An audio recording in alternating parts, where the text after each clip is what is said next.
66권은 단 하나의 구속의 이야기로 쓰여져 있습니다. 딱 한 명의 주인공이 있고 그 한 명의 주인공에 의한 이야기들이 쭉 진행이 됩니다. 자, 그 역사를 통한 성경이 어렵다고 느껴지는 그 이유는 아주 간단합니다. 성경에 있는 66권이 기록된 연대기, 그러니까 연대 순서대로 기록되어 있지 않기 때문에 그래서 우리가 어렵다 느껴지는 거지만, 여러분 구약의 6개의 시대와 신약의 5개의 시대만 알고 있으면요, 성경 어디를 읽던지 그게 이 사람이 여기 있구나, 이 사람이 저기 있구나, 그것만 정립이 되면 성경은 정말 재밌습니다. 제가 이번 주에 또 성경을 통독하다가 하나 또 엄청나게 재밌는 또 깨달음이 있어서 여러분들에게 미리 이렇게 나눠드리면, 여러분 성경에 보면 50장이 넘는 책들이 몇 권 있습니다. 그렇죠? 근데 우리는 그거를 보면서 되게 지루하고 재미없다고 생각을 해요. 대표적으로 창세기가 그렇고, 그 다음에 뭐 시편, 뭐 예레미야, 이사야, 에스겔 48장이니까 5장이라 치고, 그리고 열왕기, 상하, 역대상하, 그리고 사무엘상하, 그러니까 기어서 상하로 나누는 거거든요. 그러니까 사무엘서, 열왕기서, 역대기서. 그런데 우리는 엄청 길다고 느껴지거든요. 하지만 여러분 생각해 보십시오. 그 50장이 넘는 책들이 다루고 있는 역사는 수백 년의 역사를 기록하고 있어요. 그러니까 수백 년의 역사를 그 몇 장으로 줄인 건 엄청 길은 게 아니라 엄청 짧은 거더라고요. 참고로 역대기서는 창조, 아담 때부터 멸망까지, 그러니까 포로 시대까지 그걸 다 다루고 있거든요. 그런데 뭐 역대기 상이나 하나 30몇 장으로 이게 60몇 장으로 줄여놓은 거는 엄청난 요약이에요. 그러니까 우리가 너무 잘못된 고정관념을 갖고 있지 않아 싶습니다. 그래서 여러분들 이 역사를 전체적인 큰 그림을 꿰고, 그리고 성경의 이야기들을 쭉 들어보면요, 굉장히 재밌습니다. 그 재미를 우리가 마음껏 느껴갔으면 좋겠어요. 아무튼 성경은 하나의 이야기고 바로 역사를 통한 하나의 구속 이야기 있는데요, 그 이야기의 주인공은 누굽니까? 바로 우리 주 예수 그리스도입니다. 그래서 우리는 캐스켓 MT라는 그러한 단어로 캐스켓 MT라는 단어로 우리는 신구약의 역사를 이렇게 꿰고 있습니다. CASKET EMPTY. 여담이지만 제가 캐스켓 랩송을 제작 중에 있습니다. 언젠간 나옵니다. 노래 하나만 외워도 구약의 역사를 깰 수 있는 놀라운 기적의 역사를 언젠가는 이루어질 겁니다. 네, CASKET. 우리는 이제 지난 4주 동안 우리가 공부를 했기 때문에, 구약에는 6개의 시대만 이해하면 됩니다. C 뭐죠? 크리에이션, 창조 시대. 역시 우리 어린이 팀이 잘하고 있습니다. A는 뭐죠? 아브라함 시대. 연도는요, 기억나시나요? 기원전 2100-1450. 우리 전도사님 대 아이들 거의 대결하고 있는 것 같아요. 아이 무리들입니다. 자, S는 뭐죠? 네, 사이나이 시대. 연도는요 1450에서 1050. 우리 진우야, 너만 믿는다. 4주 동안 열심히 공부해라. 우리 이제 어린이 캐스켓 때 복습을 하는데요, 진우 손가락이 시커매졌더라고요. 짜란! 이게 모든 것들이 다 써 있어요. 놀라운 신비의 마이다스 대선이에요. 자, 그다음에 K는 뭐죠? 킹스 왕정기 시대요. 연도는요, 기원전 1050에서 5866이에요. 586년까지 왕정기 시대고요. 왕정기 시대는 통일한국 시대와 분열한국 시대가 있습니다. 통일한국 시대, 사울, 다윗, 솔로몬이고요. 솔로몬 이후에 르호보암과 여로보암이 나라를 갈라서서 북이스라엘과 남유다의 역사가 기록되죠. 자, 갈라지는 연도는 몇 년? 기원전 930년이고요. 북이스라엘은 19명의 왕들과 그 다음에 엄청나요. 제가 지금 아이고 깜짝이야. 네, 북쪽은요 930년에서 722년 19명의 왕들이 있었지만 왕조가 9번이나 바뀝니다. 그래서 여러분 열왕기 상 그리고 열왕기 하를 보시면요, 거기에 이제 그 왕조들이 바뀌고 막 이렇게 잡을 때 죽이고 또 보복하고 그런 일들이 굉장히 많이 기록되어 있고요. 그리고 기원전 722년에 아시리아 제국에서 멸망을 하고요. 남유다는 기원전 930년에서 몇 년? 586년, 586년에 역사가 쭉 이어지다가 바벨론 제국에 의해서 완전히 멸망을 하게 됩니다. 자, 그 다음에 이는 뭐죠? 엑사일 포로 시대. 진해야 너만 믿는다. 자, 엑사일 포로 시대는 연도는 어떻게 되죠? 시기는 기원전 586년에서 539년 539라고 했어요. 자, 그래서 하나님께서는 그 나라가 멸망하고 그리고 많은 사람들이 포로로 잡혀가지만 그 포로 그 생활 속에서 하나님의 또 다른 희망을 보게 됩니다. 근거는 뭐죠? 포로 시대에 우리가 기억해야 될 인물들이 있다면 누가 있을까요? 에스겔, 또 다니엘, 예레미야, 그 대표적인 인물들이에요. 나라의 멸망을 환상으로 보고요. 하지만 하나님의 또 다른 회복을 기대하고 대망하지요. 그리고 맨 마지막 T는 뭐죠? 템플, 성전 시대입니다. 성전을 다시 재건하고 그 나라가 이제 회복이 되는 그러한 희망을 가지고 구약 성경은 맞춰지게 됩니다. 템플, 성전 재건 시대에 기억해야 될 인물들이 누구 있을까요?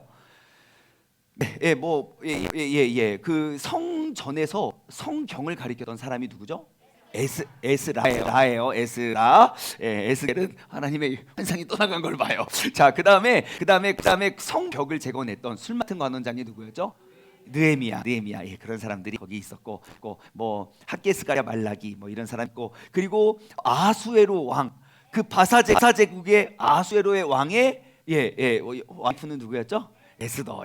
그런데 등장하는 사람이에요. 근데 성경을 보면 에스더가 굉장히 앞에 위치되어 있는데요. 에스더는 맨 뒤에 그 구약 성경의 맨 마지막 역사에 기록되어 있다는 것을 우리는 알 수 있습니다. 그래서 창조의 이야기와 하나님이 아브라함을 통해서 약속하셨고, 그 다음에 모세를 통해서 시내산에서 맺어진 그 언약, 그리고 왕정 사사 시대를 거쳐서 왕정기 시대, 그리고 그들은 멸망했고, 그 다음 성전이 재건된 게 구약 성경의 이야기 전부입니다. 오늘부터는요, 이제 앞으로 4주 동안 이제 우리 신약 시대 EMPTY를 우리가 한번 살펴보기를 원하는데요. 오늘은요, 저희가 아무래도 제가 구약보다 신약이 더 쉽다고 했잖아요. 그래서 오늘은 여러분들이 평소에 잘 알지 못하는 신약 성경의 좀 배경의 이야기를 제가 오늘 조금 나누려고 해요. 자, 먼저 신약 성경의 순서를 한번 살펴볼까요? 신약 성경은 총 몇 권의 책으로 되어 있죠? 27권으로 되어 있습니다. 성경의 목차 27권 중에 4개의 복음서가 있습니다. 복음서 뭐죠? 마태복음, 마가복음, 누가복음, 요한복음이에요. 마태, 마가, 누가는 같은 관점으로 기록했다라고 해서 저 세 권의 책을 공관복음이라고 이야기합니다. 그리고 요한복음은요, 마태, 마가, 누가복음 이미 세 개의 복음서가 다 쓰여진 이후에 저기 뭐 기원 후 90년, 95년 그럴 때에 이제 사도 요한이 반모섬에 유배되었을 때 기록한 책으로 알고 있어요. 자, 그 다음에 27권 중에 한 권의 역사서가 있습니다. 그 역사서는 무엇일까요? 사도행전입니다. 신약 성경의 역사는 딱 하나, 사도행전밖에 없어요. 그 사도행전은 어떤 내용입니까? 예루살렘과 온 유대와 사마리아와 땅 끝까지 이르러 나의 증인이 되라. 그래서 1장부터 7장까지는 예루살렘의 복음을 전파하는 내용, 8장부터 12장까지는 온 유대와 사마리아의 복음이 전파되는 내용, 13장부터 마지막 28장까지는 땅 끝까지 이르러 복음이 전파되는 내용 기록되어 있는 게 한 권의 역사서 사도행전 끝입니다. 자, 그 다음에는 온통 서신서, 편지들입니다. 자, 로마서부터요 유다서까지 총 21권의 서신서가 있고요. 이 중에 바울이라는 사람이 총 13권의 서신을 기록합니다. 제가 바울이 언제 어떠한 책을 썼는지도 우리가 이따가 한번 나눠보도록 하겠고요. 그리고 신약 성경에는 한 권의 예언서가 있지요. 요한계시록. 우리가 얼마 전에 또 몇 달 전에 또 우리 새벽 예배 때 열심히 요한계시록 나눠서 우리 요한계시록 박사가 되지 않았습니까?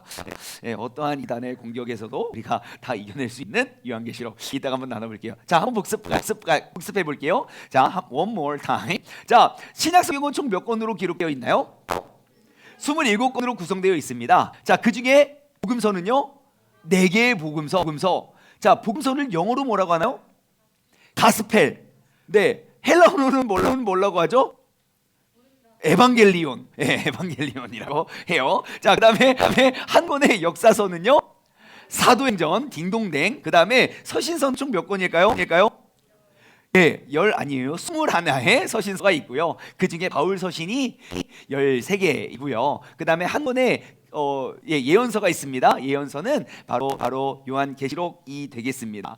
그래서 여러분 우리 캐스켓 MT는요, 사실 캐스켓이라는 단어는 관이라는 단어고요. 시체가 이렇게 눕는 관, 그리고 MT는 비었다예요. 그래서 성경은 하나의 이야기, 예수 그리스도, 우리의 구원자 되시는 예수 그리스도께서 우리의 모든 죄를 짊어지시고 죽으셨다가 부활하신, 그래서 그 관은 비어 있다는 것으로 성경의 모든 역사를 우리가 이해할 수 있도록 도와드립니다. 자, 이제는 그 신약 시대의 5개의 시대를 우리가 한번 2번 반복해 하려고 합니다. 자, 먼저 이는 뭐냐면요, 이게 단어가 좀 너무 스펠링이 많으면 일단 어려운데요, 이렇게 읽습니다. expectations. 시작.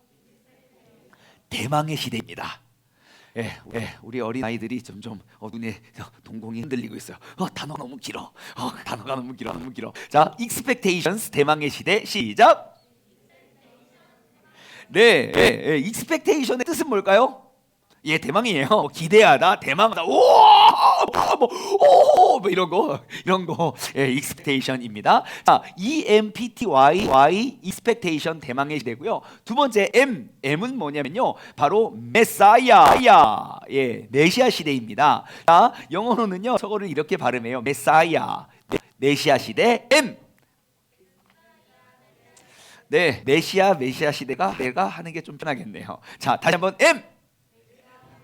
네, 메시아 시대이고요. 자, 뭐였죠? 맞죠. expectation 맞아요. expectation, 대망의 시대. M, 메시아 시대. 그 다음 뭐죠? 스펠링? T. 이거 또 어려운 단어인데요. 여러분 많이 반복하면 금방 익숙해질 거예요. 자, P는 뭐냐면요, 펜타코스트, 오순절 시대입니다. 다시 한번요. P, 펜타코스트, 오순절 시대. 다시 한번요. P, 펜타코스트, 오순절 시대. 자, 그 뒤는 좀 쉬워요. 자, 그러면 복습해 볼게요. 뭐죠? expectations, 대망의 시대. M, 메시아 시대. P, 펜타코스트, 오순절 시대. T. 드디어 우리 아는 단어 나왔어요. 티칭, 가르침의 시대. 시작.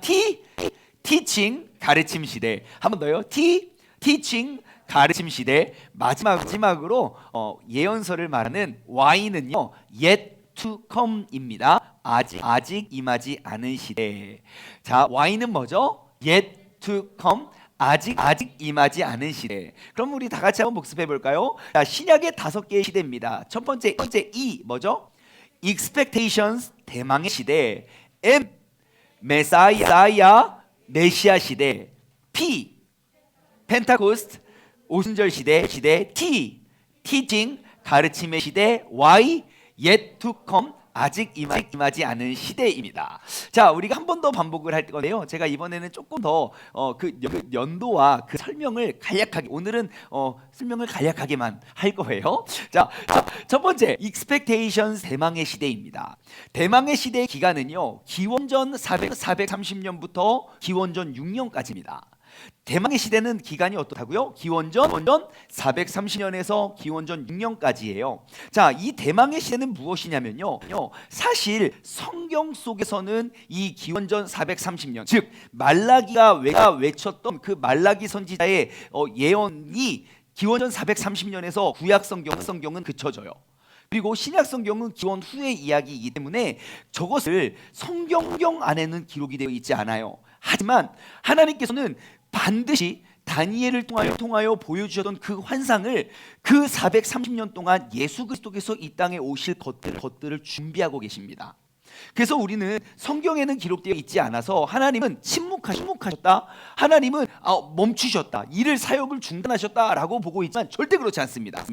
제가 왜 어떠한 일들이 이루어졌는지 다음 주에 좀 더 자세히 나눠드릴게요. 그래서 대망의 시대를 우리는 세 글자로 중간사라고 합니다. 구약과 신약을 다루는 중간기, 중간사. 그래서 우리 성경에 기록되어 있지 않기 때문에 사람들이 그 중간사에 대해서 많이 아는 분들이 많은 정보가 없어요. 그리고 유튜브 찾아봐도 그렇게 많이 없거든요. 그래서 우리가 다음 주에 그 중간사에 대해서 재밌게 한번 나눠보도록 할게요. 그 중간사에는 어떠한 일이 있었냐면요. 하나님께서 다니엘서에 보시면 느부갓네살에게 꿈을 보여주세요. 빠봉, 와, 막 이상한 꿈을 가지고 막 머리가 어떻고 뭐가 어떻고 막 다리가 어떻고 막 그래요. 그래서 다니엘이 그 꿈을 해석을 하거든요. 근데 그리고 또 한 번의 꿈을 꾼데 그 꿈은 짐승들이 나와요. 그래서 그 짐승들의 모습들을 쫙 한번 비교해 보았을 때 앞으로 진행되어지는 그러한 대제국들의 상징하는 그러한 환상이었어요. 그래서 먼저는 그 사자의 모습을 보죠. 그 사자는 어떠한 시대냐면요, 바벨론 제국을 상징을 해요. 그리고 그 느부갓네살 왕에 의해서 정말 그 바벨론의 엄청난 제국이 서고, 자, 그 다음에 다니엘서 중간에 보면 바사, 즉 오늘날 페르시아 제국이 다시 들어오게 됩니다. 그래서 고레스 왕도 그때의 그 왕이고요. 그래서 바벨론 제국이 가고 그 다음에 바사, 페르시아 제국이에요. 페르시아 제국이 이제 구약 시대에 이제 쭉 활동을 해요. 그 다음에 어떠한 일이 벌어지냐? 기원전 330년에 헬라 제국이 도래를 합니다. 헬라 제국의 대표하는 인물이 누굽니까? 그 유명한 알렉산더 대왕이에요. 그래서 기원전 330년에 알렉산더 대왕이 이제 쫙 활동을 하면서 이제 헬라 제국이 이제 들어서게 돼요. 여러분, 헬라 제국의 특징은 무엇입니까? 문화와 철학과 문명이 엄청나게 발전을 했어요. 그래서 그 헬라 시대 때 엄청난 일을 하는데 그게 뭔지 아십니까? 성경을 헬라어로 번역을 해요. 그것을 오늘날 셉투전트라고 해서 그것을 70인역이라고 하거든요. 지금도 성경 해석에 가장 정말 중요한 그러한 재료가 됩니다. 그래서 70인역으로, 그래서 여러분 헬라의 철학, 문명, 문화 다 헬라 막 극들 이런 거 있었잖아요. 그래서 알렉산더 대왕이 전 세계를 제패하려고 쫙 그러다가 이제 하루아침에 그냥 죽어요. 네.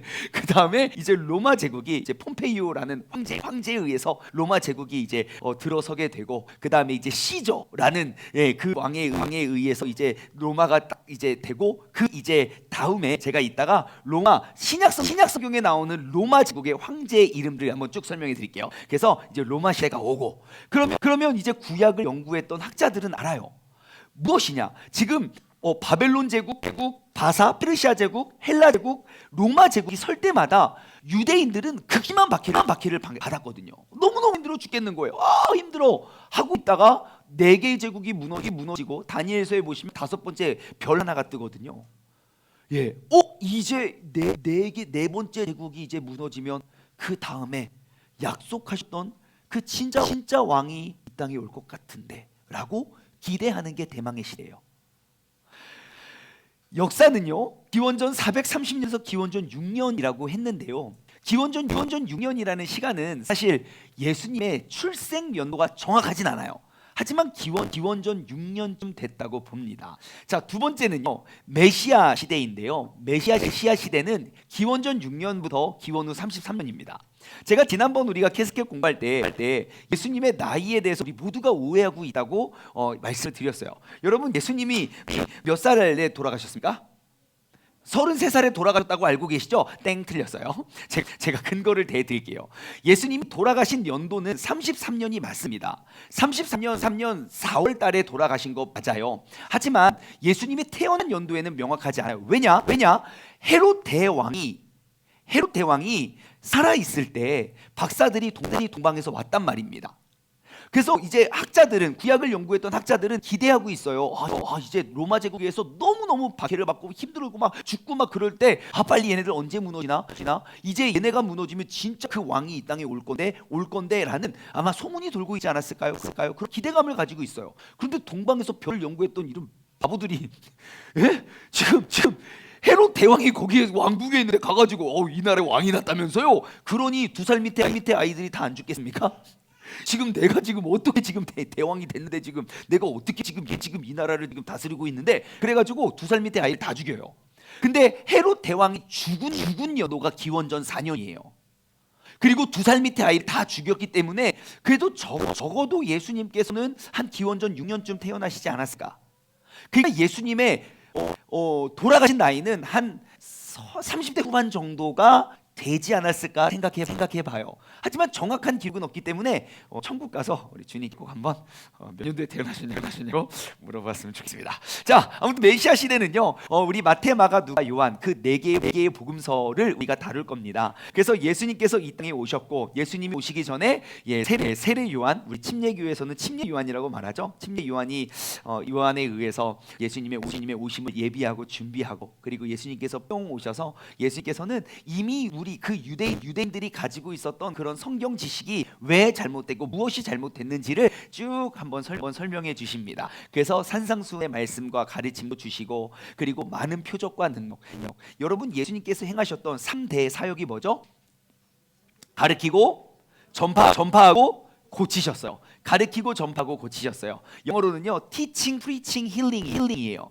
teaching, preaching, healing. 시작. teaching, preaching, healing. 가르치고 전파하고 고치셨어요. 그래서 제가 다음 주에는 우리 그 사복음서를 보는 그러한 관점도 견해도 보여드릴게요. 마태복음의 특징, 마가복음의 특징, 누가복음의 특징, 요한복음의 특징. 그 특징을 가지고 그 복음서를 보시면요, 또 이게 엄청나게 재밌습니다. 자, 그 성경에는 66권이나 있는데 왜 복음서만 4권이 있을까요? 어차피 4개 다 예수님의 탄생부터 죽음까지 4개 다 똑같은 내용이거든요. 근데 왜 복음서만 4개가 기록되어 있을까요? 왜 4번이나 반복했냐고요? 왜일까요? 왜일까? 모르죠? 예, 중요해서 그렇겠지요. 중요하면 계속 반복을 할 거예요. 그래서 예수님의 생애의 모습들에 대해서 마태, 마가, 누가, 요한의 시각으로 기록이 되어 있어요. 그래서 우리가 성경을 좀 더 깊이 연구한다면 여러분 꼭 4개의 복음서를 비교하면서 보시기를 추천해 드립니다. 예, 4개의 복음서를 비교해서 보면요, 정말 더 재밌습니다. 자, 그래서 예수님께서 이 땅에 오셔서 내가 그리스도임을 가르쳐 증명하시고, 또 많은 기적들을 보여주시고, 그리고 천국의 비밀을, 여러분 예수님께서 천국의 비밀을 가르쳐 주실 때는 꼭 비유를 통해서 말씀하셨어요. 근데 어떠한 이단은 비유 외에는 어떤 것도 말한 적이 없다고, 그것을 문자 그대로 봐서 모든 말들을 다 비유로 했다고 해석을 하지만 절대 그렇지 않습니다. 천국에 관하여서는 비유로 말씀하셨고 다른 것들이 아니었다는 사실을 여러분 꼭 기억하시기 바래요. 그러다가 이제 예수님께서는 잡혀서 십자가에 달리셔서 우리의 모든 죄를 짊어지시고 죽으셨다가 부활하신 사건, 그것이 바로 메시아 시대에 우리가 다뤄볼 내용입니다. 자, 예수님께서 하늘로 뿅 승천하신 그 이야기가 사도행전에 기록되어 있죠. 자, 신약 성경의 3번째 시대는 어떠한 시대입니까? 펜타코스트 오순절 시대입니다. 연도는요, 기원 후 33년부터 65년 정도. 저기 시라고 찍혀 있는 거는 대략입니다. 대략 한 65년 정도 보고 있어요. 자, 오순절 시대가 도래합니다. 예수님께서 약속하신 성령님이 정말 그들이 모여서 기도하는 그곳에 정말 강하게 역사를 하시죠. 그래서 여러분 그 오순절 시대에 우리가 꼭 기억해야 할 말씀, 사도행전 1장 8절. 자, 오직 시작. 오직 성령이 너희에게 임하시면 너희가 권능을 받고 예루살렘과 온 유대와 사마리아와 땅 끝까지 이르러 내 증인이 되리라. 아멘. 5주 후에 이런 거 막 다 쓰라, 이런 문제 안 낼 겁니다. 안 낼 거예요. 자, 아무튼 이 정도는 꼭 알아두면 좋을 것 같아요. 왜냐하면 오순절 시대에 성령 충만하여서 예수 그리스도를 믿는 구원은 유대인에게만 있었다라고 인식하고, 그 유대인들은요, 그 말씀을 잘 지켜왔던, 모세 율법을 잘 지켜왔던 유대인들에게 있어서 이방인이라는 개념은, 야, 이 하나님은 저 쓸데없는 인간들을 왜 만드셨대? 우리만 만들고 우리 구원시키면 되잖아. 실제로 그들은요, 이방인들에 대해서 이렇게 이야기를 했어요. 야, 너 지옥이 뜨겁냐 차갑냐? 뜨겁지. 지옥이 왜 뜨거운 줄 알아? 몰라. 지옥이 뜨거운 건 불쏘시개가 필요하잖아. 저 이방인들을 불쏘시개로 만들려고 만들었어 라고 인식하고 그 역사를 살았어요. 그런데 예수님이 와서 막 이방인들과 같이 식사하시고, 막 이방인들과 어울리고, 막 안식일에 병을 고치고 막 그러니까 사람들이 이상하다고 예수님을 죽였지만, 정말로 이방인들 안에도 예수 그리스도의 놀라운 구원의 계획이 있다는 것을 사도행전 안에서 다 증명합니다. 그래서 사도행전 1장부터 7장까지는 예루살렘에 복음이 전파되는 내용, 베드로가 한 번 설교할 때요, 남자만 막 3,000명, 5,000명씩 회개해요. 자, 그러면 생각해 보세요. 남자, 그 어른, 성인의 남자면 부인도 있고 아이들도 있고 노인들도 있겠죠. 다시 말해 그 동네 웬만한 사람들은 교회 다 다녔습니다. 그러한 놀라운 부흥의 역사가 다시금 일어났으면 좋겠네요. 아멘. 아멘, 아멘. 자, 우리 아이들 희망이 있어요. 여러분들은 정말 성경을 잘 아니까요. 자, 아무튼 그래서 예루살렘에 놀라운 부흥이 있고요. 그리고 그곳에 또 많은 박해가 있어서 도저히 여기서 살 수 없다. 박해 시작은 누구부터 됐습니까? 스데반이죠. 스데반 집사님. 돌에 막 쳐가지고 막 돌에 맞아 죽는데 하늘을 바라보며 막 또 천사의 표정을 짓다가 돌에 맞아 죽어요. 그래서 스데반만 죽인 게 아니라 그거는 이제 핍박의 시작이었죠.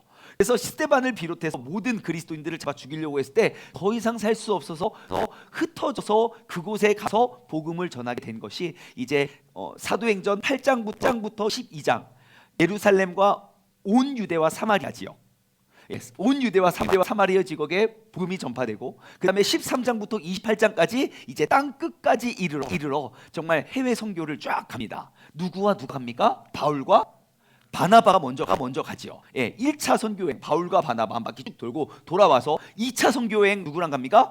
바울과 실라 한 바퀴 쭉 돌고 오자마자 또 3차 여행 떠납니다. 3차 여행 떠나서 한 바퀴 더 돌아요. 2차 때 갔던 거 비슷하게 돌아요. 그래서 3차 돌고 이제 예루살렘으로 안 돌아가야 되는데 이제 예루살렘으로 돌아가요. 목적은 무엇입니까? 내가 로마에 가기 위해서. 로마의 최종 목적지인 로마에 가기 위해서 이제 사도 바울은 죽음을 무릅쓰고 내가 죽으면 죽으리이다 막 에스더처럼 가가지고 아무튼 돌아가서 진짜로 이제 예루살렘으로 돌아가서 거기서 뭐 사역도 못하고 잡혀가지고 쭉 끌려서 갑니다. 그래서 이제 마지막 생애를 마지막에 로마에 이제 투옥이 돼서 거기서 이제 마지막 생애를 마감하는 내용이죠. 자, 그래서 사도 바울의 1차, 2차, 3차 전도 여행의 이야기, 그것이 신약 성경의 역사가 전부입니다. 그리고 그 역사를 동안 사도 바울이 편지 쓰고 제자들이 편지 쓰고 그것이 다 나머지 21권의 책들이에요. 그래서 이제 그 다음의 시대는요 가르침 시대입니다. 33년부터 95년까지. 95년은 이제 사도 요한이 맞죠? 사도 요한이 이제 반모섬에 유배가 되어서 그때 도미티아누스라는 도미티안 황제에 의해서 박해를 당하다가 거기서 유배돼가지고 편지 써서 요한 복음, 요한 1, 2, 3서, 요한 계시록, 그 계시를 기록한 그 역사의 기간이거든요. 그래서 가르침의 시대는 이제 사도 바울이 1차, 2차, 3차 전도 여행을 다니면서 기록했던 책들과 그리고 여러 가지 있지만 그러한 내용들을 이제 쭉 기록하고 있는 게 가르침의 시대. 그래서 우리가 다음 주가 될 거예요. 가르침 시대는 다음 주 말고 다음 주에 그 서신서들의 모든 내용을 다 나눌 수는 없지만 가장 핵심되는 내용들을 어떻게 쉽게 외울 수 있을까 열심히 연구 중에 있습니다. 연구하다가 떠오르지 않으면 무작정 외우면 됩니다. 그렇습니다. 어떻게든 한번 그 서신서들의 특징들을 한번 어떻게든 껴맞춰 볼게요. 자, 그 다음에 이제 신약 시대의 신약 성경의 마지막 시대는요, yet to come, 아직 임하지 않은 시대입니다. 기간은요 이제 95년부터 이제 예수님께서 다시 오실 지금까지 우리는 그 예수님을 기다리고 우리가 또 다시 예수님을 대망하는 우리 모두가 되어야겠지요. 자, 그래서 이제 아직 임하지 않은 시대에 포함되어 있는 책은 요한계시록 한 권이죠. 그래서 요한계시록도 우리가 지난번에 나눴던 그런 큐티 우리가 좀 새벽 예배 때 큐티 책을 통해서 우리가 나눴던 내용들을 다시 한번 복습했으면 좋겠습니다. 자, 오늘은요 제가 아까 말씀드렸던 대로 오늘은 세 가지를 나눠보려고 하는데요. 이제 남은 시간 동안 뭘 할 거냐면, 첫 번째, 예수님의 12제자의 이름 여러분 아십니까? 12명밖에 되지 않아요. 이름 다 아십니까? 베드로, 요한, 안드레, 그다음 그렇습니다. 자, 그래서 오늘은 12명의 제자들을 한번 알아보고요. 두 번째는 신약 성경에 나오는 헤롯이 다 헤롯이라고 이름이 기록되어 있지만 헤롯이 하나, 둘, 셋, 넷, 다섯, 여섯, 일곱. 헤롯이 7명 등장해요. 헤롯이 7명이 등장을 해서 하나, 둘, 셋, 넷, 다섯, 여섯, 일곱. 헤롯이 7명 등장해요. 그래서 그 어떤 헤롯이고 예수님의 생애 전에 그리고 예수님 생애 동안 그리고 이후에 활동했던 헤롯이 누구인지 제가 헤롯에 대해서 비밀을 한번 밝혀볼 거고요. 그 다음 세 번째는 그 당시 로마 총독 로마 제국이 다스렸던 때이기 때문에 로마 총독은 어떠한 사람들이었는지 그 세 가지의 신약 성경의 배경 이야기를 나누고 오늘은 마치도록 하겠습니다. 뭔가 되게 빨리 마치는 것 같은 기분 아닙니까? 예, 그렇습니다. 아주 좋아요. 자, 예수님의 12제자인데요. 제가 이것도 열심히 연구하다가 세 명의 아버지의 이름을 기억하면 된다고 말씀드렸는데 정말 놀랍도록 새롭죠. 기억이 나지 않아요. 맞아요. 한 달만 지나면 기억이 나지 않아요. 괜찮아요. 우리가 또 복습할 거니까요. 자, 세 명의 아버지의 이름을 기억하면 우리는 그 제자 12명의 이름을 풀기가 쉽습니다. 자, 먼저는 요한의 아들 시몬아, 내가 많은 사람들보다 다윗과 요나단 찬양하십니까? 그래서 요한의 아들. 두 번째는 세베대의 아들. 들어봤죠? 세베대. 또 한 명은요, 알페오의 아들이에요. 자, 우리 이거 부모님 이 세 분의 아버님들은 제자들이 아니지만 한번 우리가 이 세 명을 알면 좋아요. 왜냐하면 두 명씩 자녀를 낳아가지고 자녀가 두 명씩 제자가 돼서. 자, 요한의 아들 따라해 보세요. 요한의 아들, 세베대의 아들, 알페오의 아들. 자, 한 번 더요. 요한의 아들, 세베대의 아들, 알페오의 아들. 아, 지금 유튜브에서 안 따라하고 있는 분 계시는 것 같아가지고 우리 누가 안 따라하고 있을까?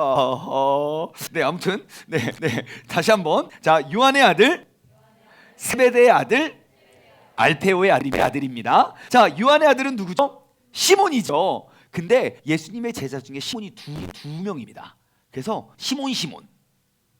네, 시몬이에요. 자, 그다음에 세베대의 아들은 누구냐면요, 야고보. 네, 야고보도 두 명이에요. 큰 야고보, 작은 야고보. 예, 그죠? 벌써 4명이었어요. 12명 중에 4명이었어요. 자, 시몬, 야고보. 시작. 시몬, 야고보. 또 이름이 똑같은 사람이 있어요. 누구냐면요, 유다예요. 가룟 유다, 그 유명한 가룟 유다. 그 다음에 야고보의 동생 다데오의 또 다른 이름이 유다입니다. 그래서 본서를 보시면 어디는 다데오라고 나오지만 어디는 유다라고 나와요. 예, 그래서 자, 시몬, 야고보, 유다. 시작. 시몬, 야고보, 유다. 6명 다였어요.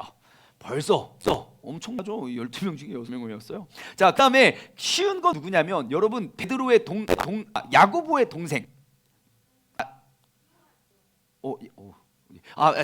베드로의 동생이 누구죠? 예, 안드레아. 예, 맞아요, 안드레. 예, 베드로와 안드레는 유명하잖아요, 그죠? 예, 그래서 베드로의 동생 안드레아 있고요. 그다음에 야고보의 동생 요한이 있어요. 너를 믿는다. 5주 후에 화이팅. 자, 야고보의 이 12명의 제자 이름 대기 뭐 이런 건 충분히 문제 나올 수 있겠어요. 자, 요한이 있고요. 그다음에 마태복음을 기록한 마태 쓰기 전에요.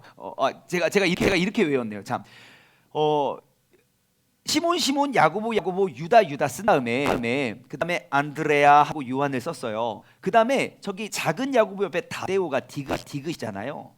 그래서 디귿으로 시작한 제자가 있는데 도마예요. 디귿. 그다음에 미음이잖아요. 미음으로 시작하는 제자가 또 있어요. 누구요? 마태. 자, 그다음에 미음 다음이 뭡니까? 알파벳이 비읍이죠. 비읍 또 있어요. 빌립. 그리고 바돌로메 또 다른 이름이 나다날입니다. 끝. 오, 12명 다였어요. 자, 한번 따라해 볼게요. 자, 시몬, 야고보, 유다. 그다음에 안드레아. 예, 요한. 나중에 안드레아 이렇게 쓰시면 안 돼요. 안드레예요. 자, 요한. 자, 그다음에 다데오가 디귿이니까 도마. 마로 끝나니까 마태. 그 다음에 미음 다음 비읍이니까 빌립. 그리고 바돌로메. 12명의 제자들이에요. 우리는 놀랍도록 다 외웠어요. 자, 복습하도록 하겠습니다.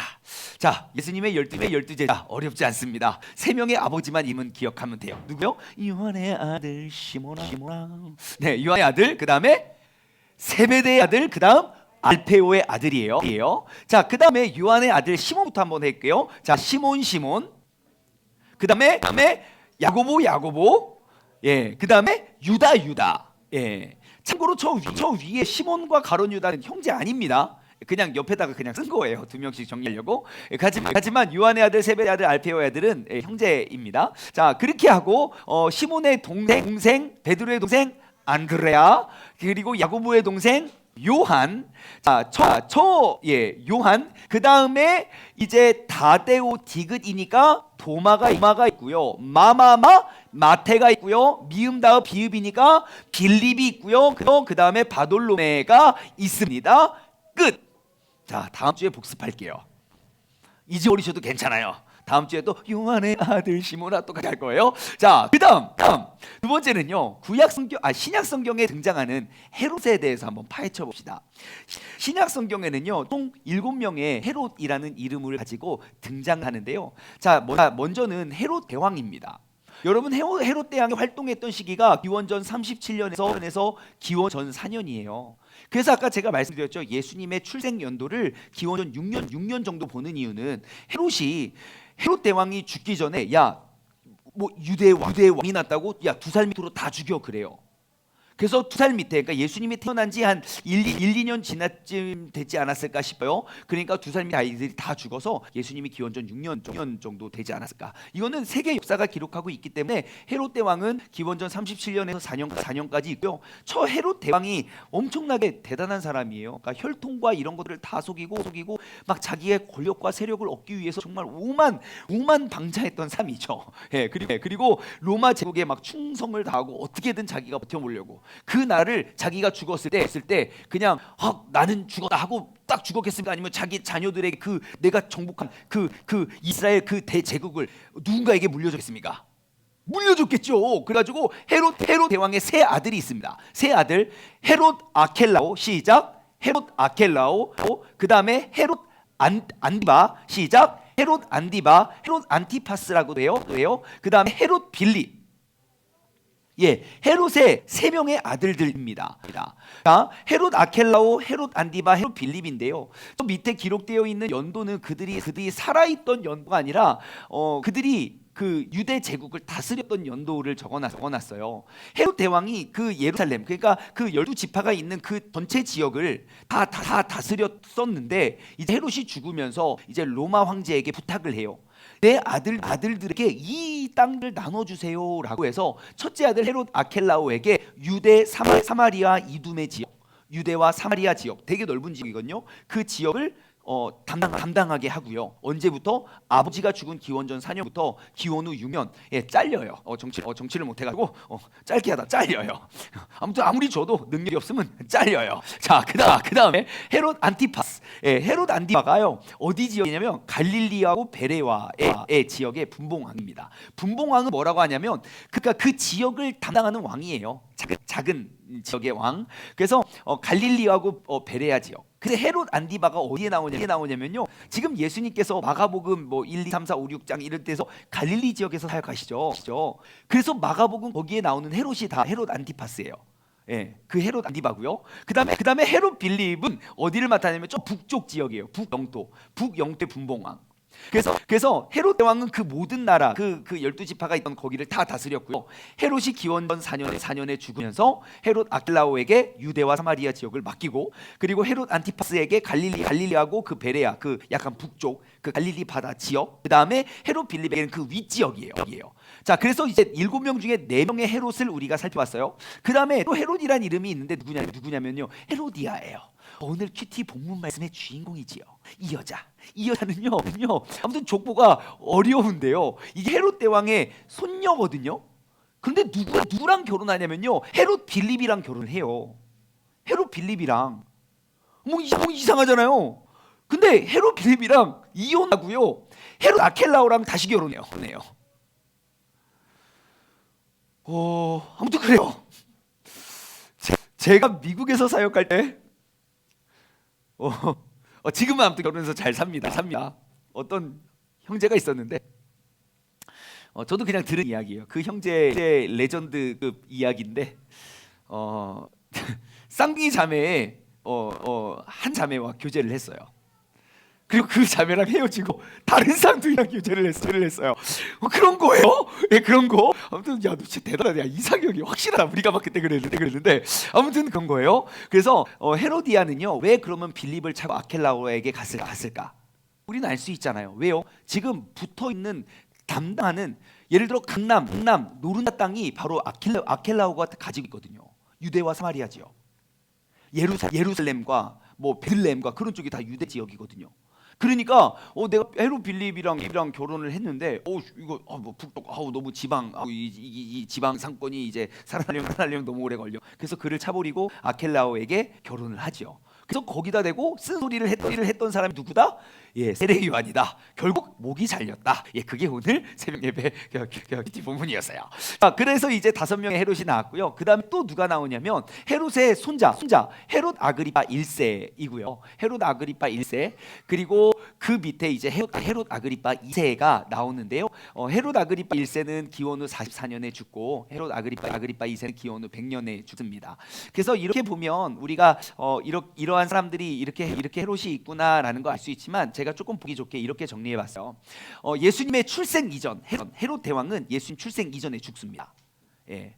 그래서 헤롯 하는데 그 헤롯이 다 달라요. 그리고 예수님이 활동했던 시기에 있었던 예수님의 사역 시대에 있었던 사람들이 헤롯 대왕의 세 아들 헤롯 아켈라오 안티파스 그다음 헤롯 빌립 지역은요. 헤롯 아켈라오는 유대와 사마리아 이두메 지역인데요.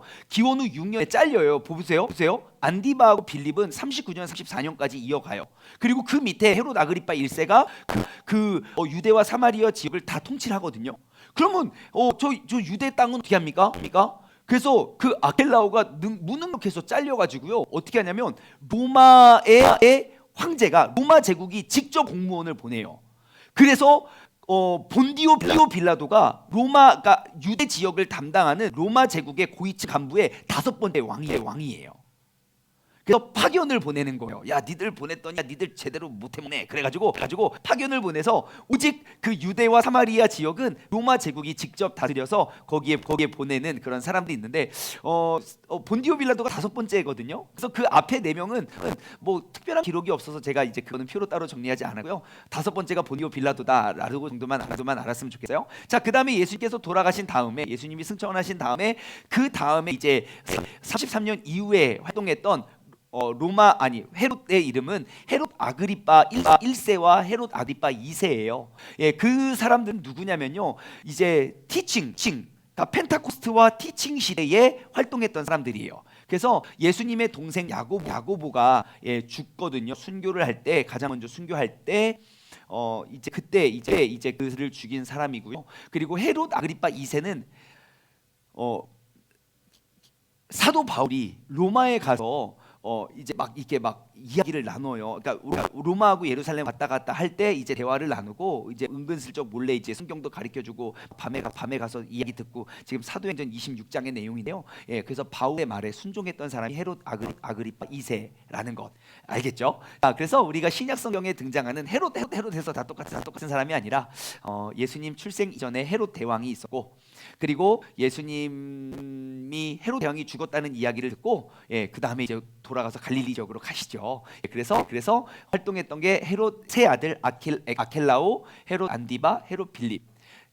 다스렸던 지역은 유대 사마리아는 아켈라오, 그 다음에 갈릴리와 베레아 지역은 안티파스, 그 다음에 그 위에 북쪽 영토는 빌립이 했고 헤로디아는 여자입니다. 여자고요. 빌립과 결혼했다가 차버리고 아켈라오랑 결혼했다가 세례 요한 죽인 사람이고요. 그 다음에 그들이 다 떠난 다음에는 이제 헤롯 아그리파 1세, 그 다음에 헤롯 아그리파 2세가 신약 성경에 등장하는 그러한 이제 헤롯이라는 이름이고요. 마지막으로 신약 시대의 로마 통치자들에 대해서 이제 로마 제국이 서요.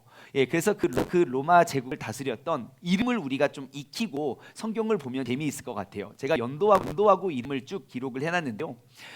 초대, 그러니까 로마가 다스렸을 때 시저 있죠. 시저는 그 로마를 다스리고 로마를 세웠던 왕이지만 이제 로마의 대제국이라고 말하는 게 바로 아구스투스라는 그 사람이 최초의 로마 제국의 황제가 됩니다. 그리고 여기에 나와 있는 모든 사람들은요 죽으면 다 신이 되었어요. 누구 빼고 맨 밑에 도미티아누스는요 본인이 살아 있는데 신이 됐어요. 내가 생각해보니까 난 인간이 아니었어. 난 신이었어. 그래서 막 나를 신으로 불러라 했던 도미티안 빼고는요 나머지는 다 죽으면 신이 됐어요. 그래서 이제 로마 제국은 다 그렇게 됐고요. 그래서 이제 로마 제국의 이제 초대 황제는 좀 쉽게 아구스도 시작. 아구스도 그다음에 디베리오 가이사. 예수님이 그러죠. 가서 가이사를 가는 그 가이사가 이 사람이에요. 디베리오 가이사. 티페이루스이고요. 그다음에 가이우스. 갈리굴라라는 이름을 가지고 있고요. 그다음에 글라우디오. 그다음 네로. 그다음에 갈바 오토 비텔리우스인데 그 세 명이에요. 근데 너무 짧게 이렇게 활동을 했고 그래서 이제 세 명을 묶었고요. 그다음에 베스파시아누스. 이 사람은요 제가 부장남 차남이라고 썼는데요. 사실 베스파시우누스가 다스리다가 그의 아들 티투스, 그러니까 티투스 황제에게 넘겨줘요. 근데 티투스 황제가 엄청 똑똑하고 잘난 사람이거든요. 그런데 갑자기 죽어요. 의문의 죽음이에요. 그러다가 갑자기 둘째 차남 어리버리하고 말도 제대로 못하는 도미티안이 황제가 된 거예요. 그래서 많은 루머가 뭐가 돌겠습니까? 야, 티투스 도미티안이 죽인 거 아니야? 그래가지고 도미티안이 세력을 다 얻은 다음에 자신의 황제라는 칭호를 다 없애고 나의 주 나의 하나님이라는 이름을 딱 걸고 정말 미친 짓을 많이 하죠. 그래서 두 번의 그러니까 그리스도인들의 두 번의 대핍박, 큰 핍박이 있습니다. 첫 번째는 네로 박해 때고요. 두 번째는 도미티안 박해 때가 신약 성경에 그리스도인들이 가장 핍박을 받았던 시대예요. 자, 간략하게 어떠한 일들이 있었냐면요. 자, 아구스도라는 사람은 로마 초대 황제입니다. 초대 로마 황제이고요. 로마 전역에 이제 호적을 해라에 호적하라는 명령이 있어서 이제 예수님이 가가지고 이제 고향으로 돌아가죠. 호적하러. 근데 참 신기해요. 마태복음에 족보가 있고 누가복음에 족보가 있는데 분명히 똑같은 족보인데 이름이 되게 달라요. 그렇죠? 한번 봐보세요. 비교해서. 분명히 똑같은 예수님이 태어나는데 마태복음의 족보와 누가복음의 족보가 틀려요. 왜 틀린지 아십니까? 다음 주에 알려드리도록 하겠습니다. 자, 아무튼 호적하라고 해서 예수님이 가서 호적을 해요. 그리고 그다음에 이제 디베리오 가이사, 티베리우스라는 황제는요, 이제 세례 요한이 활동하고 그리고 예수님이 활동했던 시대입니다. 그래서 성경에는 가이사라는 이름으로 등장을 하지요. 그래서 가이사에게 예수님 이제 불려가시고 또 그에게 이제 신문도 당하시고 받으시고 그러한 일들이 있죠. 자, 그다음에 이제 세 번째 로마의 황제는 갈리굴라. 가이우스라는 황제고요. 그리고 굉장히 독단적인 정치로 근위대에게 암살을 당합니다. 이게 바로 사도행전 그 역사의 초기 시대이고요. 그 다음에 이제 그러니까 클라우디우스라는 황제가 이제 바울 선교 여행 기간 동안 있었던 황제입니다. 그래서 유대인 로마에서 굉장히 다 따라가 해서 추방을 하고요. 그 다음에 이제 네로 황제, 이 악명 높은 그 네로는요 64년에 로마의 의문의 화재가 발생을 해요. 의문의 화재가 온 지역이 다 타버렸어요. 너무 모든 시민들이 화가 났어요. 누가 이 불을 질렀어? 라고 하고 있는데 그때 황제였단 말입니다. 어딘가에 분풀이 할 때가 필요한데 가만 보니까 유대인들이 모여있는 그 마을이 안 탄 거예요.